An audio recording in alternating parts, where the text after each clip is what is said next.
Gue dapet cerita ini dari internet. Dan katanya cerita ini udah banyak diomongin orang lebih, kayak dari mulut-mulut gitu. Ada satu cewek, sebut aja namanya Ani.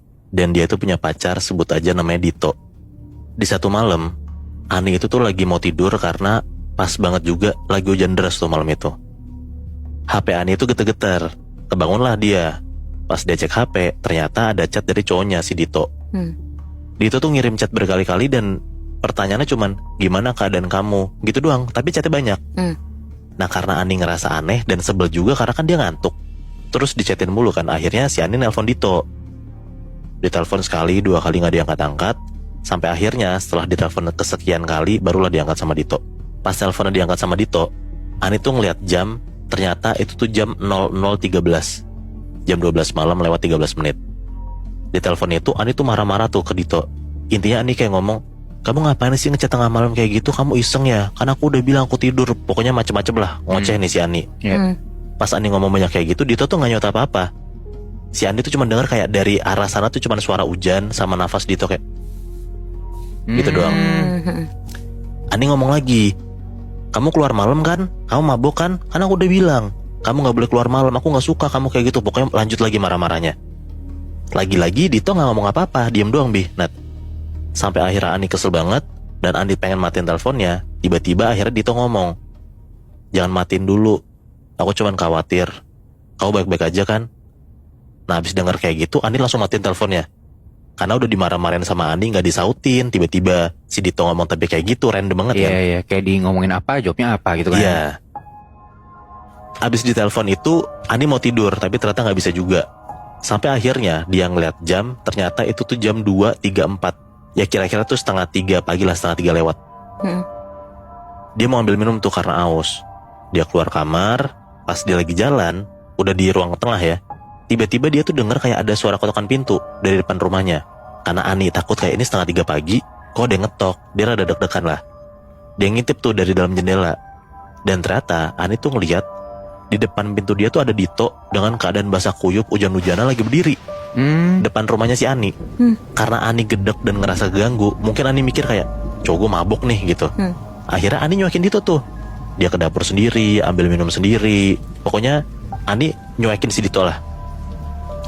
Sampai Ani mau balik lagi ke kamarnya buat tidur.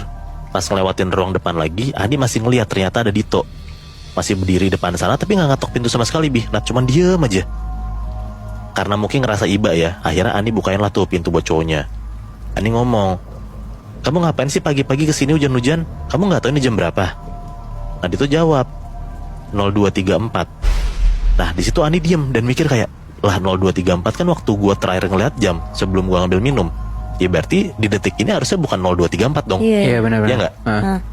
Terus Yodani tuh ngomong, oh iya mungkin sekarang udah lewat dari jam itu. Kamu masuk dulu yuk, kita ganti baju biar kamu gak sakit. Mereka masuk, Ani tuh nyuruh Dito buat duduk di sofa yang ada di ruang tamu. Terus Ani bolak-balik tuh buat ngambilin anduk. Dikasih lah anduknya dan Dito bilang makasih. Ani jalan tuh ke kamar bokapnya buat ngambil baju. Pas lagi ngambil baju, tiba-tiba handphone Ani bunyi. Pas dilihat HP-nya ternyata itu telepon dari Dito. Diangkatlah sama Ani kan sambil kebingungan. Halo? Ternyata dari arah sana, dari arah telepon Dito, itu tuh kedengeran suara cewek. Nah Ani langsung matiin teleponnya karena dia mikir kayak, oh berarti HP cowok gua di cewek lain dong. Kesel banget tuh.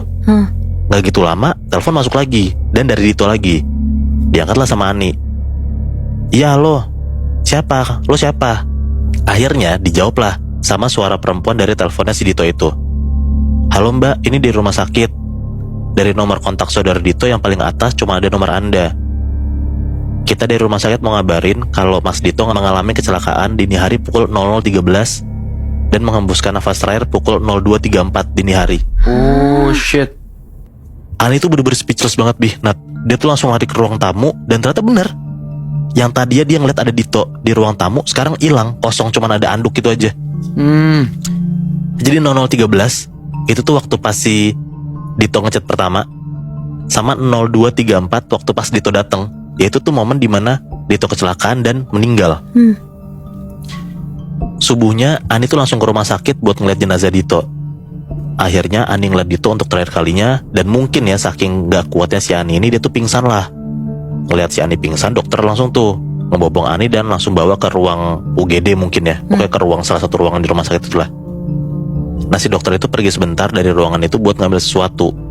Pas dia balik lagi ke ruangan si Ani, dia kaget karena ruangan itu kosong. Ani hilang lah entah kemana. Nah ternyata adalah yang lihat si Ani ini, yaitu Budi. Budi itu tuh OB rumah sakit yang lagi bersih-bersih koridor. Budi tuh ngeliat Ani tuh masuk ke kamar mayat, Nat.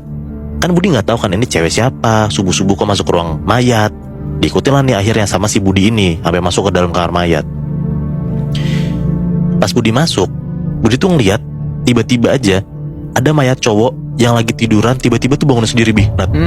Dan di sebelah mayat itu tuh ada si Ani. Si Budi tuh ngeliat si mayat ini nih lagi dipegang tangannya sama Ani. Jadi tuh bener-bener Budi takut banget dan dia langsung lari lah ngejauh dari kamar mayat itu. Mungkin karena saking stresnya Ani tuh bener-bener nggak mau ngelepas Dito karena dia nggak nyangka mungkin cowoknya tiba-tiba meninggal. Padahal kan beberapa jam lalu dia masih ngeliat cowoknya tuh ada di rumah dia gitu loh. Dan katanya sampai sekarang ya Nat, Ani tuh masih suka ngomong sendiri kalau malam. Dan ngomongnya dia tuh selalu nyebut nama Dito gitu. Waduh, gokil sih. Itu parah banget. Karena mungkin agak-agak dilema ya, kayak lo curiga cowok lo tuh bandel, takutnya pergi kemana-mana. Tapi sebenarnya kalau misalkan lo nggak marah-marah, mungkin lo nggak senyesal itu gara-gara ya berarti marah-marah lo itu adalah kata-kata terakhir yang lo sampein ke orang yang lo sayang. Iya. Lagi. Yang bikin gue ngerasa gila juga pesan terakhirnya tuh lebih jam 00.13 tuh pas banget, 02.34 juga pas banget si Dito meninggal gitu. Dari tadi tuh kita cerita tentang 3 korban atau arwah yang meninggalnya mungkin tragis dan mereka tuh ngasih pesan terakhirnya. Kayak gue contohnya kayak bilang ke pacarnya kamu baik-baik aja ya. Lu bilang kayak balikin otak saya gitu kan. Kalau cerita Nadila, dia kan minta diikhlasin karena ada masalah uang kan. Gue jadi kepikiran, apakah orang-orang yang meninggal tragis itu tuh harus nyampein pesan terakhirnya ke orang tersebut biar meninggal itu tenang gitu loh. Karena cerita kita bertiga, mereka semua meninggalnya tragis dan mereka punya pesan masing-masing kan. Bisa jadi sih. Ya mungkin gentayangin adalah point of view dari kita yang takut kali ya. Cuman mungkin sebenarnya mereka punya pesan terakhir.